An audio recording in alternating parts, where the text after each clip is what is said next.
യോഗസൗഖ്യം.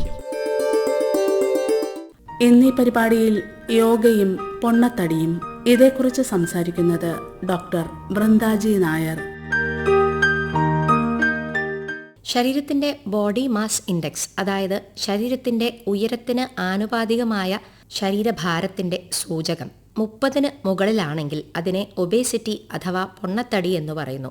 25 മുതൽ 29 വരെ ഉള്ളത് അമിതവണ്ണമായുമാണ് കണക്കാക്കപ്പെടുന്നത്. ഇതിന് ജനിതകമായ കാരണങ്ങൾ, പലതരത്തിലുള്ള ശീലങ്ങൾ, ഉപാപചയ പ്രക്രിയയിലെ പ്രശ്നങ്ങൾ, ഹോർമോൺ ക്രമക്കേടുകൾ മുതലായവ കാരണങ്ങളാണെങ്കിൽ തന്നെയും പ്രധാനമായും ഇതിൻ്റെ കാരണം ശരീരത്തിൻ്റെ ദൈനംദിന പ്രവൃത്തികൾക്കും വ്യായാമത്തിനും ആവശ്യമായതിലധികം കാലറികൾ ആഹാരത്തിൽ ഉൾപ്പെടുത്തുന്നതാണ്. ഉദാഹരണത്തിന് ഫാസ്റ്റ് ഫുഡ് പോലെയുള്ള ആഹാരങ്ങളും കലോറി അധികമായ പാനീയങ്ങളുടെയും അമിതമായ ഉപയോഗവും അതിനനുസൃതമായി ശരീരത്തിന് ആയാസമില്ലായ്മയും മാനസിക സമ്മർദ്ദവും അധിക നേരം ഇരുന്നുകൊണ്ടുള്ള ജോലികളും പ്രവൃത്തികളും കാലക്രമേണ ഒബേസിറ്റിയിലേക്ക് നയിച്ചേക്കാം. ഒബേസിറ്റി ഹൃദ്രോഗം, പ്രമേഹം, ഉയർന്ന രക്തസമ്മർദ്ദം, PCOD, ആർത്രൈറ്റിസ്, തേയ്മാനം തുടങ്ങി നിരവധി ജീവിതശൈലീ രോഗങ്ങൾക്കും കാരണമാകാം.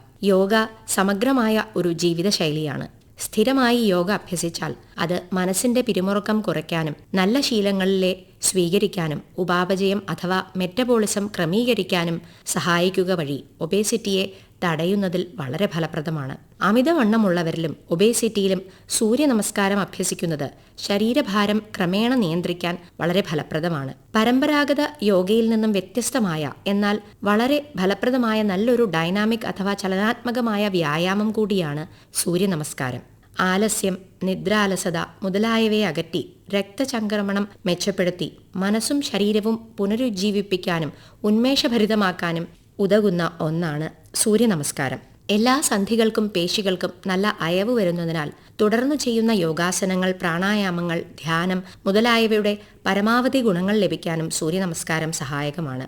ഭുജംഗാസനം, ശലഭാസനം, ധനുരാസനം, നൗകാസനം, പവനമുക്താസനം, ത്രികോണാസനം, സർവാംഗാസനം, മത്സ്യാസനം തുടങ്ങിയ ആസനങ്ങളും ഭസ്ത്രിക, ഭ്രാമരി, നാഡീശോധന പ്രാണായാമങ്ങളും, ധ്യാനം, യോഗനിദ്ര, മറ്റ് റിലാക്സേഷൻ രീതികൾ മുതലായവയും യോഗികമായ ആഹാര രീതികളും അമിതവണ്ണം, ഒബേസിറ്റി മുതലായവയിൽ ഫലപ്രദമാണ്. ശരീരഭാരം കുറയ്ക്കുക എന്നത് സമയമെടുത്ത് ക്ഷമയോടെ സംഭവിക്കേണ്ട ഒന്നാണെന്ന് നമുക്കേവർക്കും അറിയാം. അതിനാൽ തന്നെ സ്ഥിരമായ നിരന്തരമായ യോഗാഭ്യാസം കൊണ്ട് മാത്രമാണ് മാറ്റങ്ങൾ വരിക എന്ന് മനസ്സിലാക്കേണ്ടതുണ്ട്.